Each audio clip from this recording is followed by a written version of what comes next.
होता है। अगर इतना फोकस से अपने उसको रोक करके रखेंगे, पढ़ाई में लगाएंगे, तब जाके कहीं आप सफल हो पाएंगे। और मन को रोकना बहुत जरूरी है। अगर आपने मनोभावनाओं में केवल जीना सीख लिया ना, तो फिर सफलता बहुत दूर है। सेकंड ये है कि प्रत्येक दिन का शेड्यूल होना चाहिए कि आज मुझे क्या क्या करना है। एक आप टाइम टेबल बना लीजिए। टाइम टेबल बनाने के बाद उसमें लिखिए कि मुझे आज के दिन में, जैसे मान लीजिए मॉर्निंग में हमें कितना पढ़ना है, और वो जब तक टारगेट न पूरा हो तब तक अपनी सीट मत छोड़िए। और सीट, एक सीट वाला नंबर निर्धारित कर दीजिए। आज मान लीजिए सीट आप निर्धारण नहीं किए हैं, कल कोई ऐसी समस्या आएगी, आप मान लीजिए कहीं अफसर बन गए, कुछ भी बन गए आप, मैं भगवान से प्रार्थना करता हूँ कि सब बने, और कल आपको कहीं ऐसा पद मिल जाएगा तो आप छोड़ के भाग जाएंगे। देखिए ये सब जो टेक्नोलॉजी और विज्ञान ने जो हमको दिया है ना, लाइट, बिजली, पानी, पंखा, एसी, ये सब कुछ, ये सब क्षणिक है। अपने आप को मजबूत करिए। कुर्सी कैसी होगी, ये हम यहाँ बैठ पाएंगे नहीं बैठ पाएंगे। एक बार जो निश्चित अपना फिक्स बना लिए कि यहाँ बैठना है, और वहीं से सफल होकर निकलिए, चाहे वो IAS वाला सीट बदलने से कुछ नहीं होता मेरे भाई, सीट बदलने से कुछ नहीं होता, लाइब्रेरी बदलने से कुछ नहीं होता है। होगा जो होगा आपकी अपनी मेहनत से ही। देखिए, मैं तो उठता हूँ, मेरी तो दिनचर्या बड़ी अलग है, सब जानते हैं अच्छी तरह से। मैं सुबह जब उठता हूँ तो नहा धो करके 5 बजे मैं पूजा कर चुका हूँ। 5 बजे डेली का फिक्स है।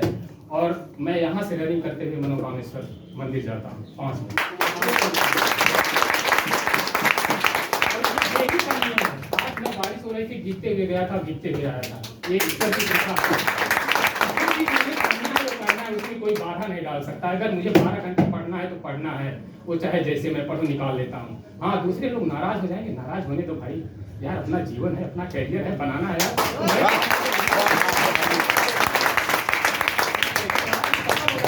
तुम्हारे जैसे सब आएंगे, घूमते रहेंगे यार, पहले अपने आप को तो सफल बनाओ यार। मत घूमो पीछे आगे, मत मनोभावनाओं को लगाओ यार कहीं इधर उधर, लगा दो यार। इसमें इतना एफर्ट लगा दो कि मैं तो चाहता हूँ कि इसी साल पूरा रिजल्ट 20 के 30 जितने लोग हैं सबका रिजल्ट यहाँ लग जाए। इससे हाँ, एक चीज बहुत जरूरत है, आप लोग सब अपना शेड्यूल न फिक्स कर पाए हो। नहीं, बस एक मिनट, शेड्यूल न फिक्स कुछ नहीं दीजिए लाइफ में एक्सरसाइज और योगा के लिए बस उसके बाद सब पूछना। मैं एक चीज बोलना चाहूँगा जो बहुत निहायत जरूरी है। हो सकता है आप लोग पूजा न कर पाते हो, लेकिन मैं ये कहना चाहूँगा कि जब आप लोग उठते हैं, एक तो टाइमिंग का तो जरूर ध्यान दीजिएगा। मैं बार बार बोल रहा हूँ, अगर आप पंक्चुअल नहीं है तो आप कुछ कर नहीं पाएंगे। ये मत सोचिए कि आपने एक दिन अगर गायब करके, एक दिन नहीं, वो आपने 24 दिन गायब कर दिया, एक महीना गायब कर दिया, एक दिन बहुत भारी पड़ता है। इसलिए गायब नहीं करना, मतलब एक दिन भी अपना नुकसान नहीं होने देना, कुछ भी हो जाए। सेकेंड ये है कि जब आप उठते हैं, अपनी दिनचर्या करने के बाद हो सके, नहीं पूजा करते हैं कोई बात नहीं, ईश्वर की आराधना तो ऐसे ही की जा सकती है। कम से कम अगर आपके पास आपके माता पिता हैं, उनका चरण स्पर्श करिए। मैं 5 बजे उठता हूँ और आरती करने के बाद, हमारी माता जी तो यहाँ रहती ही नहीं है, बोलती है मेरा यहाँ मन ही नहीं लगता है, गाँव में भांसी है, बड़े मुश्किल से पकड़ के ले आता हूँ, नहीं चल वहाँ। तो वो आती हैं, तो उनका मैं देखा है, जब मैं 5 बजे आरती करके उठूँगा तो देखता हूँ कि वो सोती रहती हैं, लेकिन वो बैठी रहती हैं बेड पे। क्यों? वो जानती है मेरा बेटा पूजा करके उठेगा तो आएगा तो मेरे चरण स्पर्श करेगा। इतना आशीर्वाद देती हैं, इतना आशीर्वाद देती हैं कि 15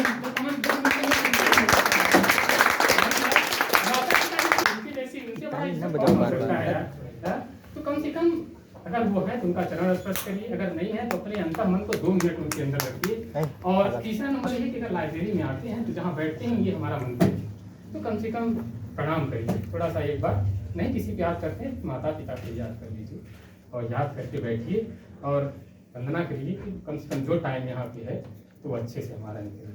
और मैं बहुत खुश हूँ आप लोगों के बीच में आकर के। मुझे लगता नहीं कि, जैसे मुझे ऐसा लगता है कि मैं अपने मतलब उसमें शिक्षा वाले विभाग में आ गया हूँ। मतलब जैसे नहीं पढ़ता है क्लास में, इंटर हाई स्कूल BA, तो ऐसे लगता है कि मैं वहाँ पे आ गया हूँ। लेकिन आप लोग जो बोल रहा हूँ ना कि मतलब कि आप लोग डबल वो लेके चलना। मैं इस समय जब मैं भर्ती हुआ था इंडियन आर्मी में, मैं टेक्निकल ट्रेड पे गया था, तो मैं उस समय इंटर किया हुआ था। इंटर करने के बाद जब मैंने गया वहाँ से, तो मुझे ग्रेजुएशन, मुझे पढ़ने की बहुत जरूरत थी, लेकिन अब हो गया ईश्वर की कृपा थी, मैं बहुत जल्दी चला गया आर्मी में। तो जब वहाँ पे गया तो मैं फॉर्म भरा यहाँ पे, फॉर्म भरा तो हमारी छुट्टी लगभग जून में ख़त्म हो गई थी पूरी। तो बोले कि अगर आपको एग्ज़ाम देने जाना है, परमिशन लेना पड़ता है कमांडिंग ऑफिसर का, तभी परमिशन मिलती है, तभी आप एग्ज़ाम देने आ सकते हैं। तो जब मैंने फॉर्म भरा, फॉर्म भरने के बाद एप्लीकेशन दिया लिख करके कि मुझे ग्रेजुएशन करने जाना है, तो उन्होंने बोला कि आप अगर अभी छुट्टी जाएंगे तो आपको एग्ज़ाम के हम समय नहीं दे पाएंगे छुट्टी। अब आप निर्णय कर लीजिए कि आपको एग्ज़ाम देने जाना है या अभी छुट्टी काटने जाना है। तो 1-2 दिन बहुत परेशान रहे, क्योंकि जुलाई का बाद था और मुझे पेपर्स होता है मार्च अप्रैल मई में। मतलब यार 6-7 महीने हम कैसे रहेंगे यहाँ पे पूरे, मतलब ऐसा लगता है कभी कभी हम भी जाए घर घूम घाम आए, है ना। कि मैंने निर्णय किया, मैं बोला कि भाई अब तो खड़े होना पड़ेगा, अगर शिक्षा लेना है तो त्याग करना ही पड़ेगा। उसके बाद हमने निर्णय लिया कि ठीक है मैं छुट्टी नहीं जाऊँगा, मुझे फिक्स कर ली। फिर मैं एक्सचेंज में 7 महीने बाद में छुट्टी आया था बीए ग्रेजुएशन करने के लिए, और ऐसे जगह एग्जाम दिया हूँ कि खाना नहीं मिला है। ये भेड़ी बकरी रखने वाले उन्होंने मुझे दाल चावल खिलाया, मुझे आज भी याद है। आज आपके सामने खड़ा हूँ। मैंने ग्रेजुएशन किया, ग्रेजुएशन के बाद मैंने वहीं से इंग्लिश से पीजी किया, और इंग्लिश से पीजी करने के बाद मैंने संस्कृत से पीजी किया, और संस्कृत से पीजी करने के बाद बीएड किया, बीएड करने के बाद LLB कर रहा हूँ। इतने डिग्री बहुत खुश नसीब है कि आप लोगों के बीच में मैं खड़ा हूँ। और इस संस्था के बारे में बोलना चाहूँगा थोड़ा 2 शब्द। हो सके तो जो हमारे शब्दों से आप लोगों को सीख मिलेगी उसको सीख लेना और आगे कोशिश करना बढ़ने के लिए। और ये ध्यान दीजिएगा, जब तक आप लोग सफल नहीं होंगे ना, कितना कुछ भी करिए, कितना कुछ भी दिखाइए, कितना कुछ भी कपड़े पहन लीजिए, कुछ भी ड्रामा करिए, कोई पूछने वाला नहीं है पैसा। आपके पास पैसे हैं, आप सफल हैं, दुनिया आपको सलाम करेगी। कहीं से निकल जाओगे, 1-2 बच्चे हुए हैं TCS, 2 बच्चे मेजर, दुनिया पूछती, दुनिया कौन नहीं जानती है उसको। ऐसा करिए। मैं तो खास करके UPSC मतलब TCS तैयारी करने के लिए यहाँ ऑब्जेक्ट से आया हूँ, इसीलिए मैं 16 साल में डिस्चार्ज दे दिया वहाँ पे। मैं बोला मुझे ये सर्विस नहीं करनी। ऐसा व्यक्ति जो 60,000 की नौकरी छोड़ करके चला है, मैं बोला मुझे नहीं करना है। बोला क्यों नहीं करना है? एक्सीलेंट है, मेरा डॉक्यूमेंट पूरा एक्सीलेंट है, और एग्जाम्पलरी लिखा गया है मेरे डॉक्यूमेंट में पूरा। मेरा जो क्या होता है बड़ा टाइम आप लोगों का। चलिए खैर, जब वहाँ से विदाई समारोह था तो मेरे पूरे कंपनी वाले बंदे रोने लगे, बोले आप जा रहे हैं भाई, कैसे ये संस्था चलेगी, आप जैसे व्यक्ति को तो यहाँ जरूरत हो। मैं बोला बस हो गया, हमारी लाइफ जो था, जो मेरे से हो सका मैं यहाँ कर दिया। अब हम कहीं और जाके कुछ और करना चाहते हैं, हमारे अंदर इच्छाएं हैं। कभी अपनी इच्छाएं मारिए मत। ये क्या होता है यार, पढ़ाई करना है तो करना है, ये सफल होना है तो होना है, इस ऑब्जेक्ट को लेना है तो लेना है। कुछ भी हो जाए, कितनी भी समस्या आ जाए, समस्या किसको नहीं आती है? समस्या तो सबको आती है। सफलता उन्हीं कामों को करने से मिलती है जिन्हें करने का मन नहीं करता। सफलता उन्हीं कामों को करने से मिलती है जिन्हें करने का मन नहीं करता है। आपका पढ़ने का मन नहीं करेगा, आपका सुबह 4 बजे उठने का मन नहीं करेगा।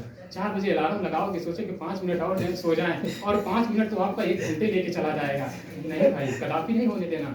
आपने अपना कमिटमेंट किया है कि मुझे 4 बजे उठना है, आपने अलार्म खुद लगाया है, किसी ने और ने नहीं लगाया है। उठना है तो उठना है, 4 बजे मुझे उठना है और अपना दिनचर्या पूरा करना है। मुझे करंट अफेयर कंप्लीट कर लेना है, मुझे ये चीज सब्जेक्ट कंप्लीट कर लेना है तो कर लेना है। वो आप छोड़ने नहीं देना, नहीं जाने देना। और यहाँ जितने लोग आए हो, सबसे यही निवेदन करूंगा कि ये सब चीजें जीवन में अगर सफल होना चाहते हो तो बहुत जरूरी है। ये चीज कर लेना है, आप लोग बहुत आगे जाओगे। संस्था के बारे में बोलना चाह रहे थे, हम साइड हो गए थोड़ा सा। विजय क्या है, यहाँ पे मैं 2-3 लोगों को, 4 लोगों को देखता हूँ।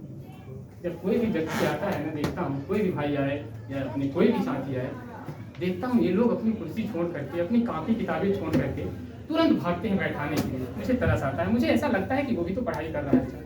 लेकिन देखिए, इतना सम्मान है, कोई ऐसा नहीं है कि चाटकारता है, इसको चाटकारता नहीं बोलते हैं। इतना मतलब प्रेम है, इतना सम्मान है इनका कि दौड़ भागते हैं कि लो यार बैठाओ, फटाफट बैठा दो, कुर्सी दे दो, ये दे दो। मतलब अगर इनकी इतनी चाहत है तो हम लोगों को तो रिजल्ट देना बनता नहीं है।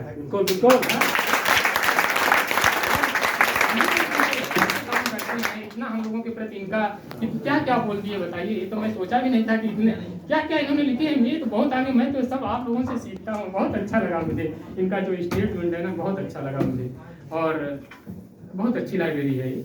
और मैं आप सबसे यही कामना करूँगा कि आप लोग यहाँ से आए हैं तो सफल होके जाएं और अच्छा कुछ बन जाएं, और अच्छा बने और अच्छा इंसान बने, कुछ भी करें। ये जीवन तो थोड़ा सा है, कुछ दिन जीना है फिर चले जाना है। ये हमारे इन कामों का, हमारे ये कार्यों का, हमारी ये पढ़ाई का, अभी भी मुझे देख करके ना, जब मैं वहाँ उठता हूँ घर में तो अगल बगल वाले, जब मैं अगर कहीं चला जाता हूँ, जैसे मेरा बीएड का एग्जाम चल रहा था, मैं मेरठ चला गया, तो मैं जब 3-4 दिन बाद आया तो बोले पंडित जी कहाँ चले गए यार, आज तो शंखें नहीं सुनाई देती है। मतलब कि लोग जगते हैं, हमारे जगने से जगते हैं लोग। हाँ, तो ये सब चीजें है ना, तो थोड़ा सा क्या है कि आपकी रेगुलरिटी बड़ा जरूरी है, रेगुलर होना बहुत जरूरी है।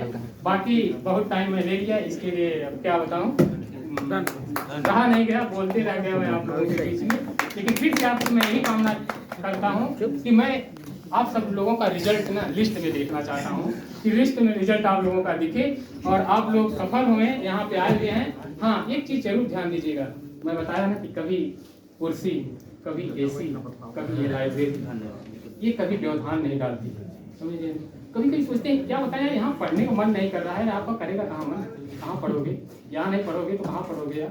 अरे यार एसी नहीं चल रही यार, क्या बताएं, अरे छोड़ो ना, ये अभी नहीं चल रही, बाद पहले के लोग कौन से एसी में रहते थे, नहीं एडजस्ट कर लेते थे, कर ले यार पंखा नहीं चल रहा, नहीं चल रही, पढ़ना है तो हमें पढ़ना है, सफल होना, सफल होने के लिए आए हो ना। भाई जान लीजिए, जिस दिन आप परिणाम आएगा, जिस दिन आप सफल होंगे ना, सबसे ज्यादा खुशी होंगे तो आपके माता पिता, और सेकंड नंबर जानते हैं कौन होगा, कौन होगा बताइए, विजय भैया। सबसे ज्यादा यही खुशी होगी।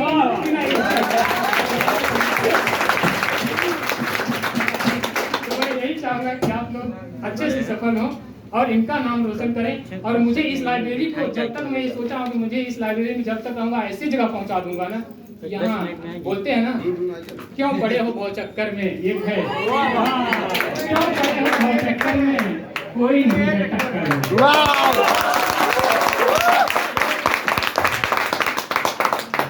आप ये मत परेशान होइए कि क्या बताऊं, क्या कोई कर सकता है। मैं अभी भी देख रहा हूँ कि यहाँ क्या बैठने की जगह नहीं है, बड़ा खेद है उसके लिए।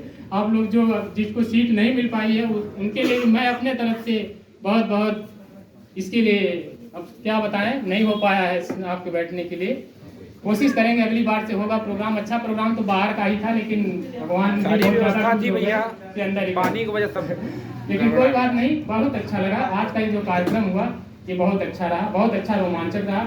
और इसी के बाद, इसी बातों के साथ मैं अपनी वाणी को विराम देना चाहूंगा। जय हिंद।